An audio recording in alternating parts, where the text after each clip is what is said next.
డబ్బు, అనారోగ్యం, ఉద్యోగం, వ్యాపారం, అప్పులతో బాధపడుతున్నారా? మీకోసమే లాంచ్ యువర్ ఫ్యూచర్ ప్రోగ్రామ్.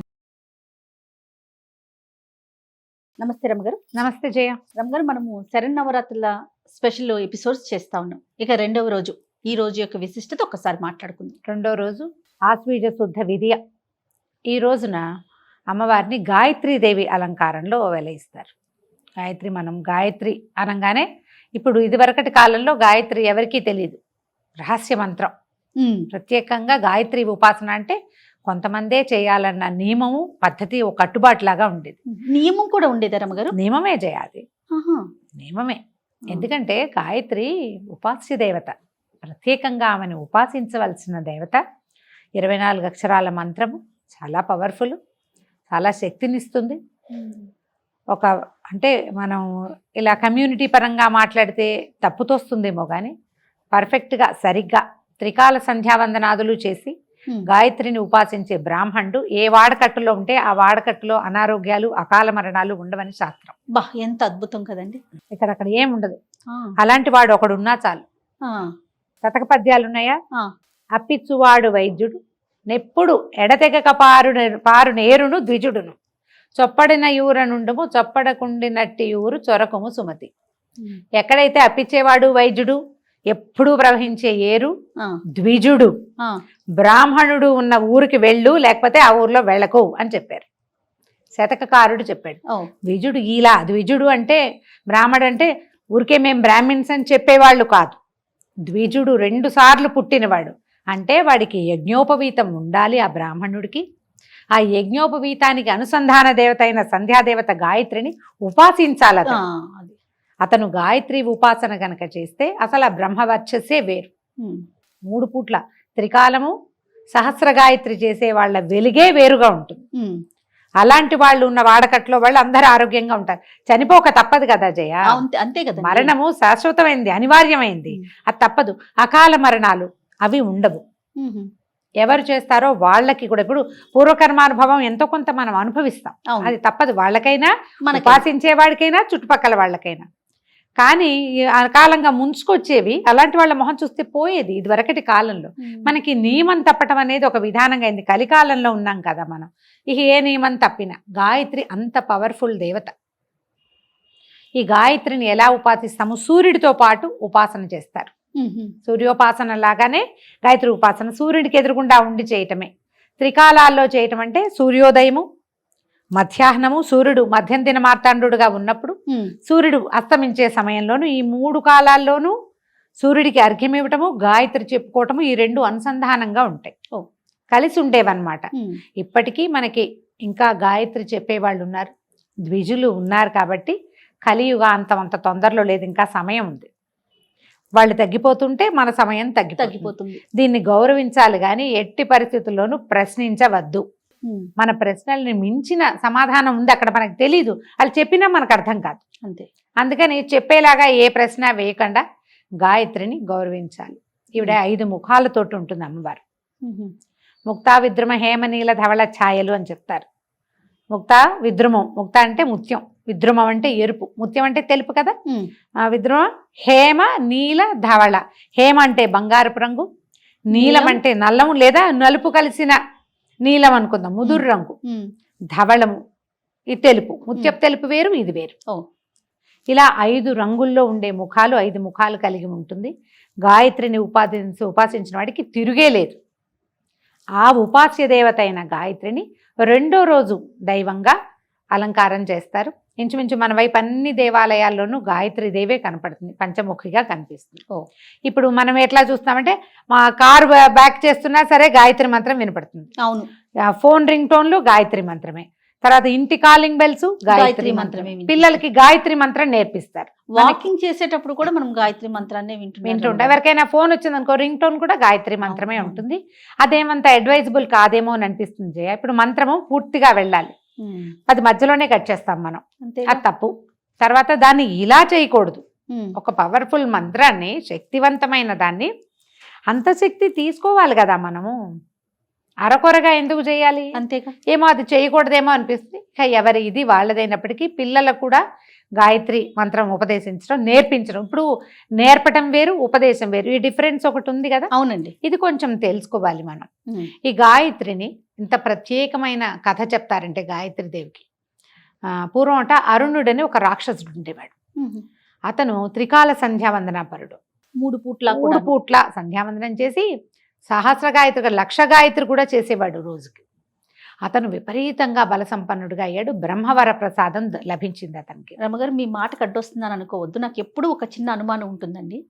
రాక్షసులు అంటే రాక్షస దేవతలు ఉండరా? మన దేవతల్ని ఎందుకు పూజిస్తారు, కొలుస్తారు? ఇట్లా అంటే ఎడతెరిపి లేకుండా వారి అనుగ్రహం కోసం పూజా విధానం ఎందుకు ఫాలో అవుతారండి? రాక్షసులు అంటే రాక్షసులకి వేరే దేవతలు ఉండరు. రాక్షసులు అంటే అది ఏదో విచిత్రమైన జాతి కాదమ్మా, వాళ్ళందరూ బ్రాహ్మణులే, కశ్యప ప్రజాపతి సంతానమే, బ్రహ్మ వల్ల జన్మించిన వాళ్ళు, బ్రహ్మ సంతతి. గుణాలు రాక్షస గుణం, లాగేసుకోవాలి, అంతా నేనే ఉండాలి, ఆసురీ ప్రవృత్తి అంటాను చూడు. కొన్ని ఇప్పుడు మనమే ఉంటాం, మనలో కొన్ని రాక్షస గుణాలు ఉంటాయి. అంటే మనకు కూరలు ఉన్నట్ట, కూరలు కొంగులు ఉన్నట్టు కాదు, గుణం అలాంటిది ఉన్నట్టు. వీళ్ళు కూడా అంతే. ఇప్పుడు రావణాసురుడు అసుర లక్షణం, శివభక్తుడు, మహాశివభక్తుడు, పరమేశ్వరుని నేల మీదకి దింపేసిన వాడు. అవును, రుద్రమిని వాయించి శివుణ్ణి ప్రత్యక్షం చేసుకున్నాడు, ఆత్మలింగాన్ని పట్టుకెళ్ళగలిగిన ఘనుడు. మరి ఇప్పుడు ఏదో అయితే ఎలా చేయగలిగాడు? రాక్షసులు, అసురులు అని, మన దానవులు అని చెప్పే వీళ్ళందరూ కూడా బ్రహ్మ సంతానమే. ఆయన నుంచి బట్టి కశ్యప ప్రజాపతి దేవతలకి రాక్షసులకి కూడా తండ్రి. వీళ్ళందరూ ఒక జాతికి చెందిన వాళ్ళే. ఇందులో ఏమైంది, ఇంకా ఇంకా ఇంకా వాళ్ళు తపస్సులు మానేసి క్రూరత్వపు లోపల ఒక ప్రవృత్తి తలెత్తుతోంది. ఇంకా క్రూరతని అనుసరించి వెళ్ళారనుకో, వాళ్ళు మెల్లిగా తరాల వెంబడి ముందుకెళ్లేసరికి క్రూరత్వమే మిగులుతుంది, కానీ వాళ్ళలో తపస్సు, సాధన, భగవదారాధన మిగలదు. మిగలక చివరికి చివరి జాతులకు వెళ్ళేసరికల్లా ఏమవుతుంది, మనకి కుక్కమూతి పిందెలు పుడతాయని చెప్తాం. అలాగే వీళ్ళలో ఏంటంటే విపరీతమైన ప్రవృత్తి ఉన్న వాళ్ళు పుట్టారు. కానీ వాళ్ళందరూ కూడా ఇక్కడి నుంచే సంతానం, డిఎన్ఏ ఒకటే, అదొకటే ఉంది. అయితే అరుణుడి కథ చెప్తున్నా.